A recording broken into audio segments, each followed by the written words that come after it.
Good rising, brethren. This is Big Judah, coming to you guys from California. Before I begin, give all praises to the Most High Yahweh.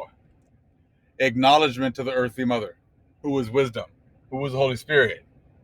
Acknowledgement to Yahushai.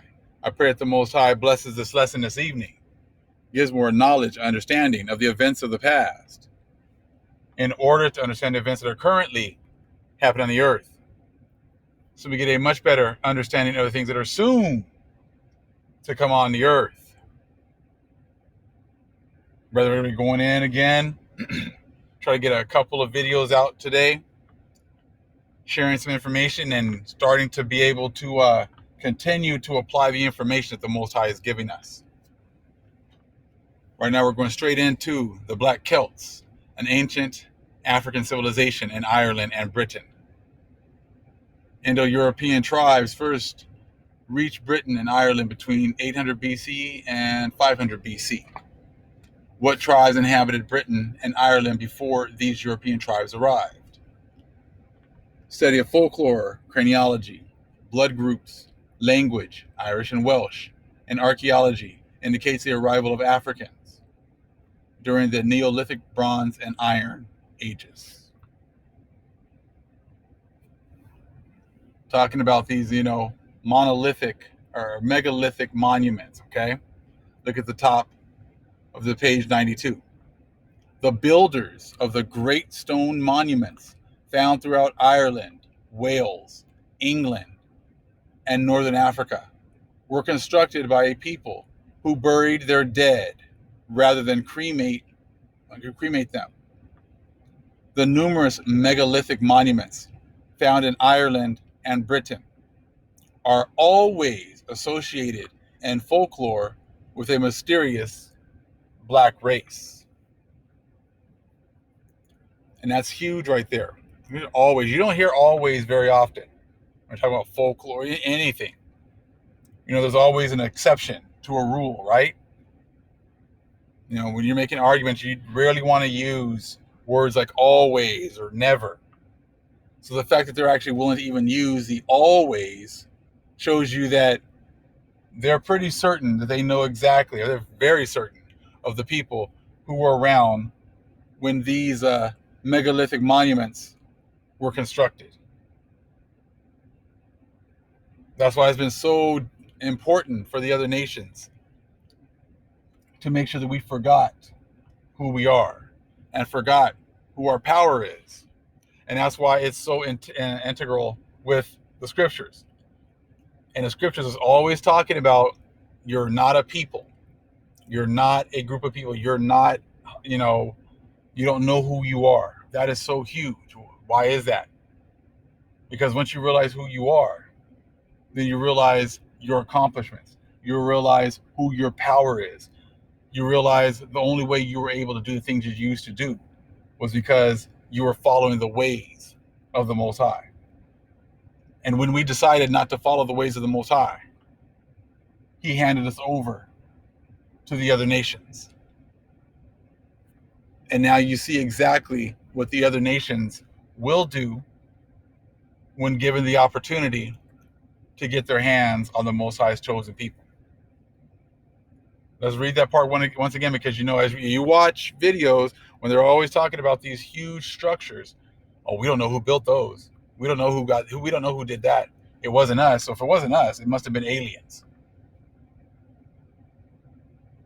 Always.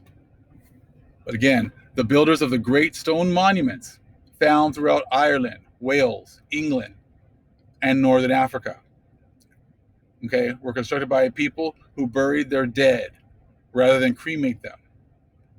The numerous megalithic monuments found in Ireland and Britain are always associated in folklore with a mysterious black race. Now, when we saw that video, the one that I posted, it's like the main one now when you come to the channel, about us being the ones who built Stonehenge.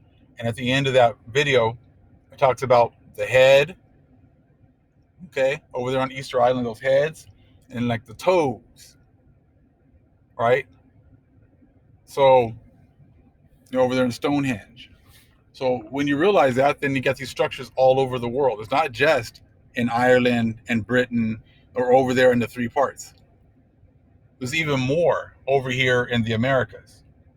So if it was so-called people of color who built all those ones, so-called black people that built the ones over there in the three parts, then wouldn't it make sense then that it would be, people of color, Hebrews, that built the ones where the head is located, built the ones over here in the Americas? Wouldn't that make sense? Because this was a worldwide endeavor. There are these megalithic monuments are found all over the world, not just in one particular place. And those pyramids built out of stone, built thousands and thousands of years ago. I said were built over here. Even said there's even more of them over here in the Americas. So now we're starting to make a connection between our people and us being all over the world. Our people were the ones that were given this information from the Most High, and we were the ones that were all over the world building. We were the builders, right? Again, the masons or the builders. That would be our people. And if we're the ones building these things all over the world, it makes sense then. I think a sister sent me an email, and it was talking about how that's why the so-called white man would have to go and get our people and have him build for them, because they couldn't be out in the sun. They couldn't be out there working 12 hours, 14 hours, 16 hours every day, because the sunlight and the rays will kill them. So you got to go to the builders, who are the ones that built up, the previous empires. That's why we're always going into slavery, and we're building things up for the other nations. We built for the Egyptians. We built and we did things for the Babylonians, for the Persians and Medes. They had us under their thumb. For the Greeks, for the Romans. And again, we built up things for the revived Roman Empire. They want to take credit, they want to take credit for all the things that were built here. But they had to enslave our people in order to get things done. And now at the end of the 400 years, they want to act like they just ignore the fact that we built up everything for them. Said it's all making sense. And let's continue here. In Britain, the long barrows, were constructed by this race. During the Bronze Age, a new racial type arrived. They built short or round barrows, and the skulls found in these barrows are usually brachycephalic. The long-headed and round-headed races mixed with one another. As a result, long-headed skulls are found in short barrows. However, brachycephalic skulls have never been found in the Neolithic long barrows. The people who built the ancient stone monuments belong to a single race related to the older riverbed type. The only difference between the riverbed type and the megalithic type is height. The latter resembled the taller Nile Valley race. Okay?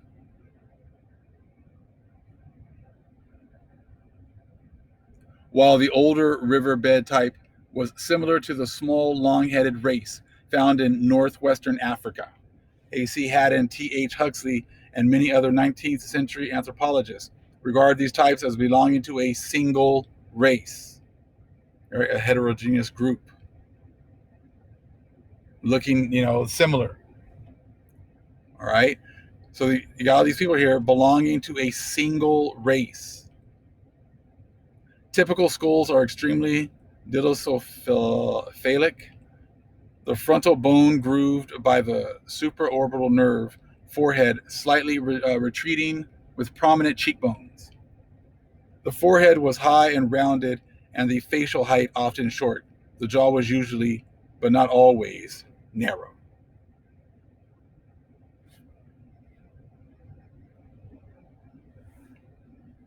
So, like I said, it's talking about a single race of people being around when all of these megalithic structures were built.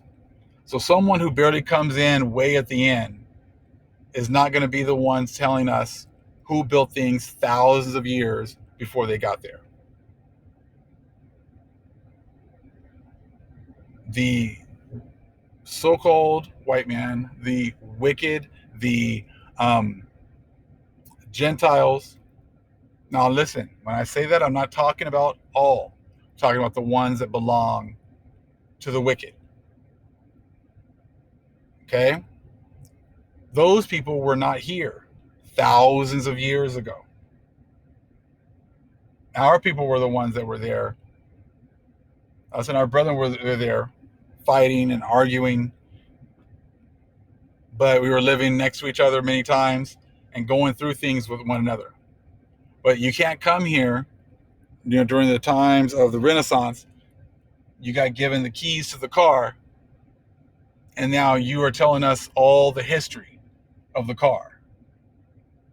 You're now telling us all the history that you barely got the keys after it's already been used for 20, 30, 20-year-old car. You've been given the keys, and now you're trying to tell the history of that car. It doesn't work that way. You guys don't get given the keys to the land, and then all of a sudden you get to tell us what's been happening 10,000, 12,000 years ago. It doesn't work like that. You guys know there's a Carfax on the car, and you guys hide the Carfax that actually has all the information, and you just want us to take your word for how good this car is and how great it's been and all the things it's been through the last 20 years. It doesn't work like that. The Most High is bringing out the facts. He's bringing out the indisputable information. We might have scratched the surface before, knowing, yes, our people were over there. But we're going to get the history of what was going on over there. So this is just a little something here to get you started. There's more to come. All praise is to the Most High Yahweh. Acknowledgement to the earthly mother. Who was wisdom? Who was the Holy Spirit? Acknowledgement to Yahweh Shai. Shalom.